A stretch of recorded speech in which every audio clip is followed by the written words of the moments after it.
ग्वालियर के जीवाजी विश्वविद्यालय में टेंडर प्रक्रिया में नियम और शर्तों को ताक पर रखकर विशेष फर्मों को करोड़ों का टेंडर देने का मामला सामने आया है।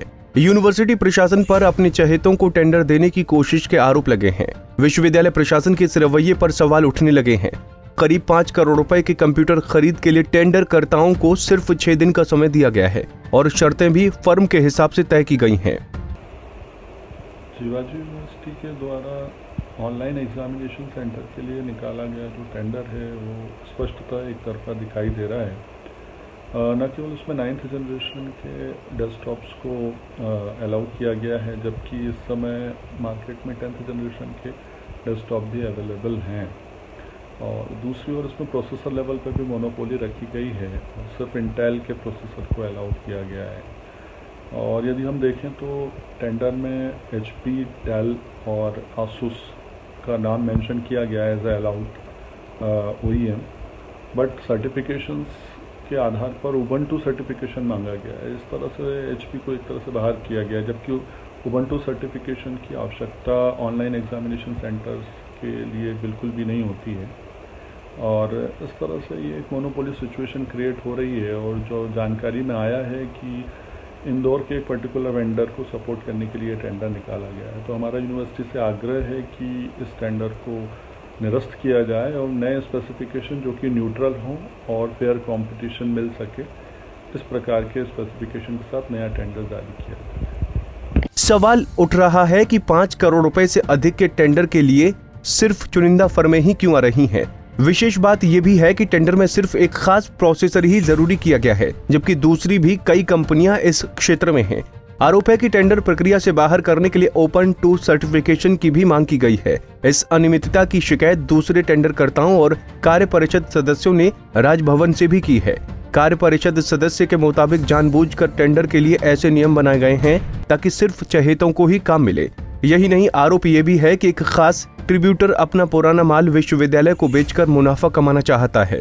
पर्टिकुलर कंपनी का नाम दिया गया है वो नहीं, पर्टिकुलर कंपनी का नाम नहीं दिया गया। अपने चहेते लोगों को टेंडर देने के लिए इन्होंने टेंडर बनाते समय वही शर्तें डाली गई जो फुलफिल कर रहे थे, जिससे परिणाम ये हुआ कि पूरे देश में से सिर्फ 2 फर्मों ने ही टेंडर डाले हैं और फर्स्ट कॉल में नहीं हो पाए, सेकंड कॉल में उनको टेंडर मिल जाएगा।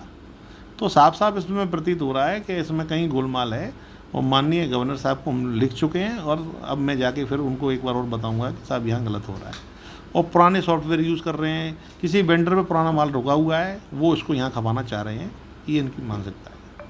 ये गलत हो रहा है। जो 10th जनरेशन का दौर चल रहा है, जी, वो 9th जनरेशन का प्रोसेसर कुछ खरीद रहे हैं वो, लेकिन 6 दिन का टाइम दिया गया है। वो यही प्रतीत होता है कि हम किसी एन केन प्रक्रिया से हम अपने लोगों को टेंडर दे दें, बस कमीशनबाजी। बिल्कुल। खास बात यह है कि ये निविदा 10 अप्रैल को प्रकाशित की गई है और इसकी अंतिम तिथि 16 अप्रैल है। ऐसे में समझा जा सकता है कि कुछ ही शर्तों को पूरा करने वाले इसमें हिस्सा ले सकेंगे। हालांकि विश्वविद्यालय प्रशासन का कहना है कि उन्होंने पूरी प्रक्रिया को पारदर्शी रखा है।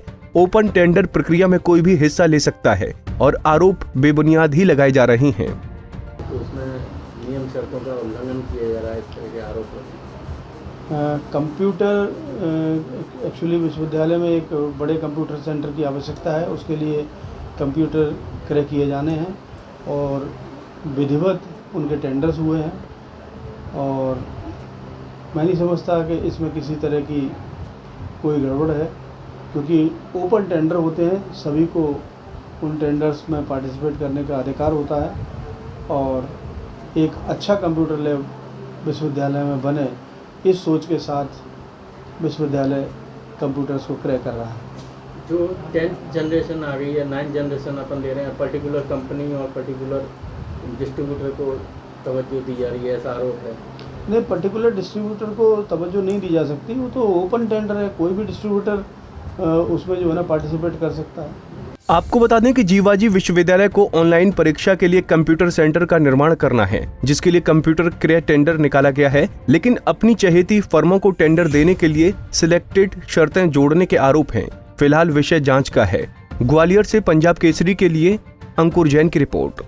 हमसे जुड़े रहने के लिए हमारे YouTube चैनल को सब्सक्राइब करें और नई वीडियो की नोटिफिकेशन के लिए बेल आइकॉन को दबाएं। अगर आप ये वीडियो Facebook पर देख रहे हैं तो लाइक जरूर करें और ज्यादा से ज्यादा शेयर करें। धन्यवाद।